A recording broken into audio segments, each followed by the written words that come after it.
I carabinieri del nucleo antisofisticazione e sanità di Palermo hanno effettuato un ingente sequestro di panettoni scaduti e commercializzati fraudolentemente da un'azienda della provincia di Agrigento.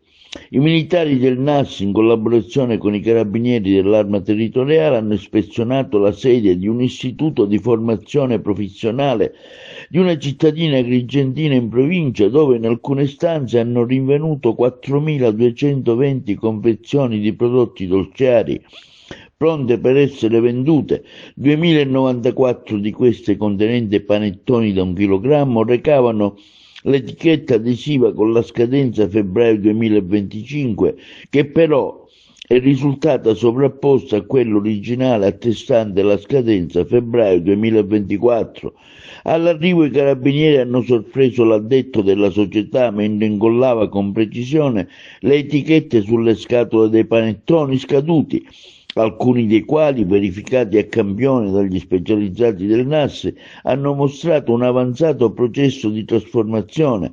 L'ispezione del sito online della società ha consentito di ricostruire la rilevante capacità commerciale. C'è anche uno spot condiviso sui social dove il titolare dell'impresa sostiene di avere già venduto oltre 30.000 panettoni, supportata da un'intensa attività di call center.